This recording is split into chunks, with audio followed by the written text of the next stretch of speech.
ఇప్పుడు చెప్పండి, నేను మాట అంటాను, అసూయ పడిన సౌలు పాడైపోయాడా? అసూయకు కారణమైన దావీదు పాడైపోయాడా?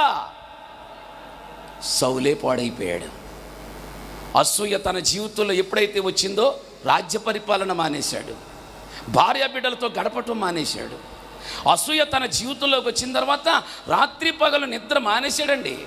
24 గంటలు అతని కలలోనికి దావీదే వస్తున్నాడు.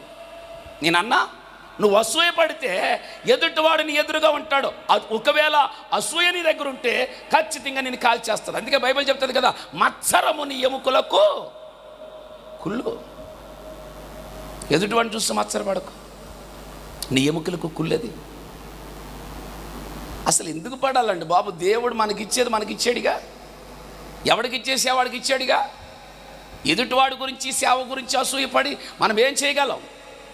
నువ్వు ప్రార్థన చేసి మోకరించి, ప్రభువా ఈ ఆత్మ నాకు దయచేయమని ప్రసవ వేదన పడితే దేవుడు ఆత్మలు ఇస్తాడు నీకు. దాని గురించి అసూయపడి ఎదుటివాడు సంఘం నాకు కావాలనుకుని ఇబ్బంది పడనక్కర్లేదు.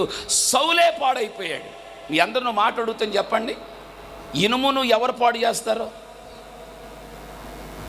ఇనుమును ఎవరు పాడు చేస్తారో? ఎవ్వరూ పాడు చేయరు. దానికి పట్టిన తుప్పే దాన్ని పాడు చేస్తుంది. ఇప్పుడు చెప్పండి, దానికి పట్టిన తుప్పే నిన్ను కూడా ఎవ్వడూ పాడు చేయలేడు. నీలో ఉన్న గర్వం, నీలో ఉన్న అసూయ, నీలో ఉన్న మత్సరమే నిన్ను పాడు చేస్తుంది. ఒకవేళ అది ఉంటే మనమే పాడవుతాం. అంతెందుకు, నేనే ఉన్నాను. నన్ను చూసి ఏడ్చే వాళ్ళు అనేక మంది ఉన్నారు, వేల కొలది ఉన్నారు. నేను మీటింగులకి వెళ్తే నాకంటే ముందు ఉత్తరాలు రాస్తున్నారట. ఆ ఉత్తరాలు చూసి ఈడు ఇలాంటోడు ఆడు అలాంటోడు అని చదువుకుని సేవకులు అనుకుంటున్నారంట. ఈడు ఆకాశరామన్ అని పెడుతున్నాడంట. ఆ డైరెక్ట్గా పేరు అట్టాడు కదా, అసూయతో ఏడుస్తుంటారు. ఏడ్చేవాడిని ఏడవనండి, ఎదిగేవాడిని ఎదగనివ్వండి. దేవుడు దీవించాలి కానీ మనుషుడే పాటువాడు. దేవుడు ఆశీర్వదించాలి కానీ మనుషుడే పాటువాడు. నువ్వు ఏడవటం వల్ల ఒకడు పెరగడు, నువ్వు ఏడవటం వల్ల ఒకడు తరగడు. అందుకే దేవుడు చెప్తున్న మన మాట తెలుసా, ఎదుటివాడు ఎప్పుడు బాగుండాలని కోరుకో. ఎదుటివాడు ఎదుగుతుంటే సంతోషపడు. దేవుడు అతని కంటే ఎక్కువ నేను దీవిస్తాడు. చప్పటి కూడా సంతోషించాను, దీవిస్తాడు. సౌలునకు విషపు చూపు కలిగితే చివరికి సౌలు పాడయ్యాడు తప్ప దావీదు పాడవలేదు.